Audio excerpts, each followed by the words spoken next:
Hello friends, welcome to my YouTube channel online study current affair. दोस्तों, आप सभी को रक्षाबंधन की बहुत सारी शुभकामनाएं। भगवान करे आप भाई बहनों का प्यार यूं ही जन्मों जन्म बना रहे।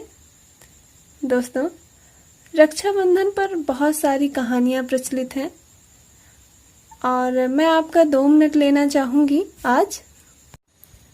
दोस्तों, रक्षाबंधन को लेकर कई सारी कथाएं हैं, लेकिन भगवान श्री कृष्ण और द्रौपदी से जुड़ी रक्षाबंधन की ये कहानी सबसे ज्यादा प्रचलित है। तो मैं आज आपको करंट अफेयर पढ़ाने से पहले 2 लाइन ये कहानी बताना चाहती हूँ। कहा जाता है कि जब सुदर्शन चक्र से भगवान श्री कृष्ण ने शिशुपाल का वध किया था, तब उनकी उंगली कट गई, जिससे रक्त बहने लगा। यह देख द्रौपदी ने अपनी साड़ी का पल्लू फाड़कर श्री कृष्ण की उंगली पर बांध दिया। उसी क्षण भगवान श्री कृष्ण ने द्रौपदी को अपनी बहन मान लिया, आजीवन उनकी रक्षा करने का वचन दिया।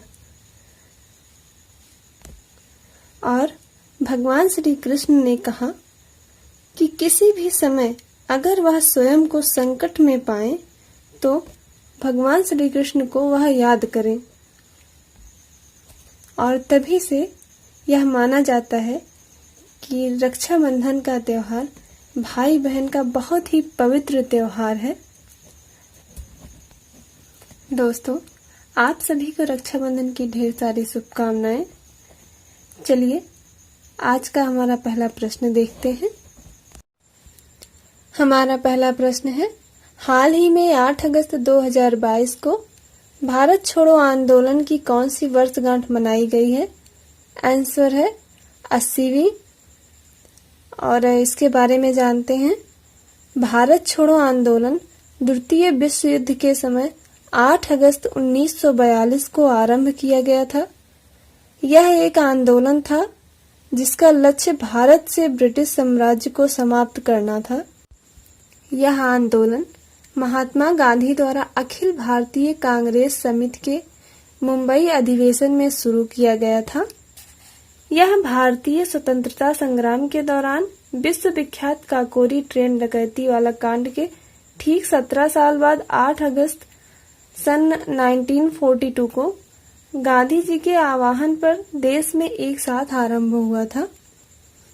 चलिए कुछ प्रमुख आंदोलन के बारे में जानते हैं कि शुरुआत कब हुई थी इसकी। स्वदेशी आंदोलन 7 अगस्त 1905 को शुरू हुआ था। चंपारण सत्याग्रह 1917 को। अहमदाबाद मजदूर आंदोलन 1918। खेड़ा आंदोलन 1918। जलियांवाला हत्याकांड 13 अप्रैल 1919 को। असहयोग आंदोलन 1 अगस्त 1920 से 12 फरवरी 1922 तक। सविनय अवज्ञा आंदोलन 6 अप्रैल 1930। भारत छोड़ो आंदोलन 8 अगस्त 1942 को शुरू हुआ था। आइए हमारा अगला प्रश्न देखते हैं। उम्मीद है आपको अच्छे से समझ में आ रहा होगा। अगला प्रश्न है, international dairy federation world dairy समिति कहाँ पर आयोजित किया जाएगा? इसका सही आंसर है न्यू दिल्ली, नई दिल्ली। इसके बारे में जानते हैं। भारत 48 सालों के बाद वर्ल्ड डेयरी समिट की मेजबानी करने जा रहा है, जो डेयरी क्षेत्र में कार्य कर रहे किसानों के साथ डेयरी उद्योग से जुड़े लोगों के लिए बेहद ही विशेष होने जा रही है। इस सम्मेलन में बेहतरीन काम करने वाले को पुरस्कृत भी किया जाएगा।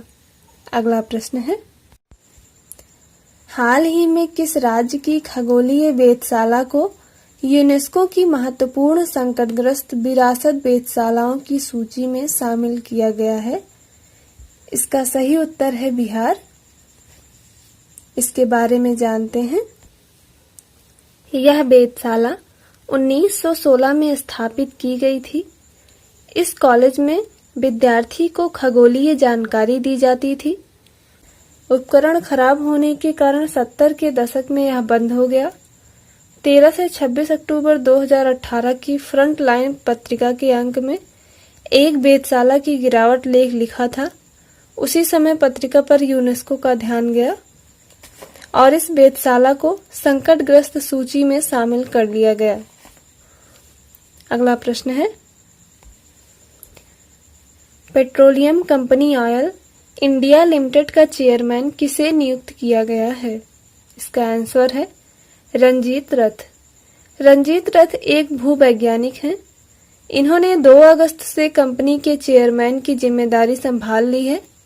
ये जनवरी 2032 में रिटायर होंगे। हमारा अगला प्रश्न है, हाल ही में कौन सा शहर एशिया और ओशियन क्षेत्र के लिए अंतर्राष्ट्रीय दूरसंचार संघ क्षेत्रीय मानकीकरण फोरम की मेजबानी कर रहा है? इसका सही आंसर है न्यू दिल्ली। इसके बारे में जानते हैं। अंतर्राष्ट्रीय दूरसंचार संघ सूचना और संचार प्रौद्योगिकी के लिए संयुक्त राष्ट्र की विशेष एजेंसी है। इसमें इस समय 193 देश और 900 से अधिक निजी क्षेत्र की संस्थाओं और शैक्षणिक संस्थाओं की सदस्यता है।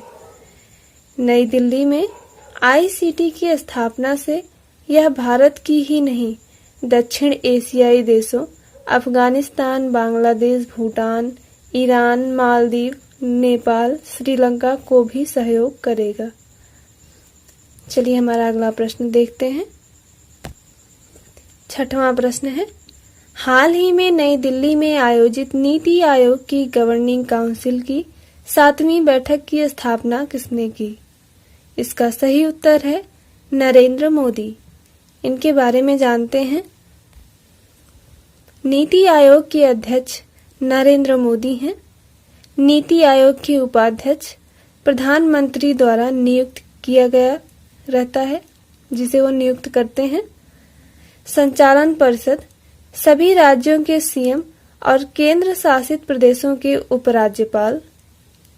सीईओ भारत सरकार का सचिव, जिसे पीएम द्वारा एक निश्चित कार्यकाल के लिए नियुक्त किया जाता है, वही होता है इसका सीईओ। अगला प्रश्न देखते हैं। दोस्तों, हमारा 7वां प्रश्न है, हाल ही में मिस इंडिया यूएसए 2022 का खिताब किसने जीता है?